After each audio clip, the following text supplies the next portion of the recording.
hands, I got more power, and my cardio will be better as well by the time the fight comes around, you know. The only thing that kind of has going for him is that he went, I don't know, 10 rounds with this other dude not too long ago, so he's got a little bit more boxing freshness to him, but that don't mean shit when we get in there. What's your thoughts on the Jake Paul fight? Did you enjoy it? I thought sloppy on both ends. I was actually there live, and you know, as everybody knows that all you guys in MMA, I started with boxing. I first found boxing, then I went into MMA, and I respect both sports so much. And one thing about boxing is, at least come in there in fucking shape, man. You know, and at least do your job to everybody watching, because we're not watching to watch two guys fucking fake guillotining and the other guy pointing at him and walking around the ring. People ain't doing that shit, and that's why I think I get so much love, because I put everything I got into this craft. And when I go out there, I'm gonna show Nate why I shouldn't be smoking so many fucking blunts, you know? Do you think Jake's gonna win that fight with Mike Tyson in July? Man, I don't fucking know, bro. I don't know shit, man. About that fight, it's just so hard to call it. You know, I don't know Mike's, but he's 60 years old, right? Something like that. Like, damn, that's an old ass dude, bro.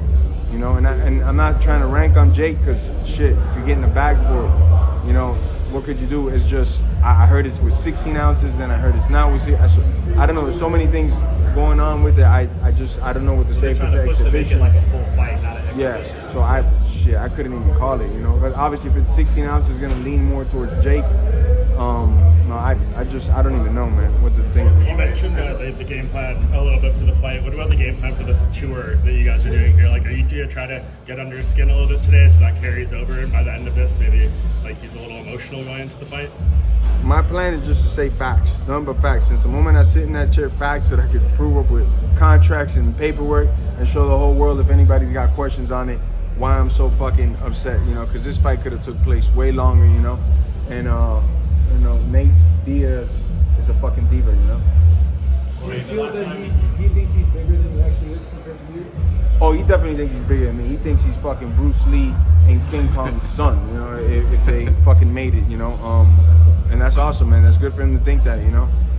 It's not gonna be like that come boxing, you know. Conor McGregor and Francis Ngannou, they both said with the boxing training and no grappling, it's easier on the body. I know you said you weren't thinking about fighting, but it has to feel better on the knees, on the joints, with less grappling, not dealing with butt nickel or wherever you're grappling. In no way, shape, or form am I trying to diss boxing and these guys that make a living and craft on that, because, you know, they suffer more deaths usually, because on the day of the fight, there's only one thing you can do is punch, so they take a lot of abuse. But the abuse in an MMA training camp is uncomparable to any fucking sport in the world.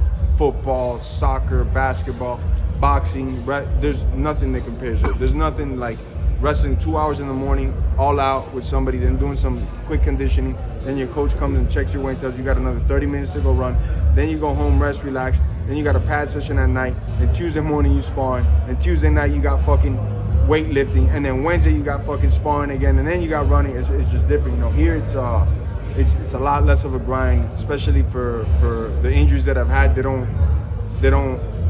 I don't have to force my body in those areas no more, you know. How do you think he's gonna react when you tell him, like, hey, what's up with these demands? Like, what's up with all this shit? Like, what do you think he's gonna say?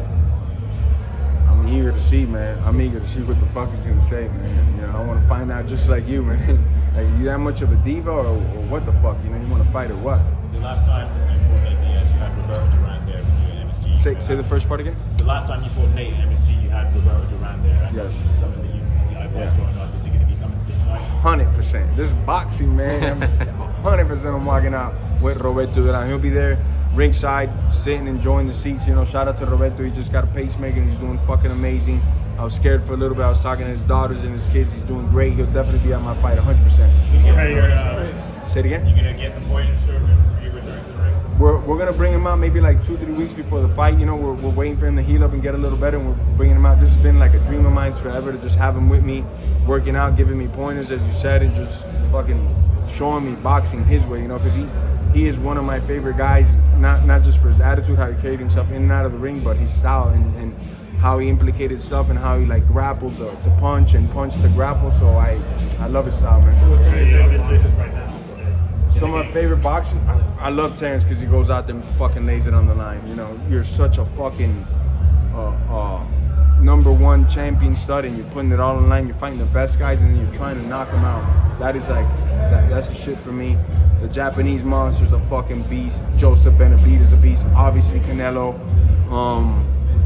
Shit, there's a bunch of guys that When are you talk fucking about the right now. Divas stuff, you know, do you feel like that's applying to Canelo a little bit with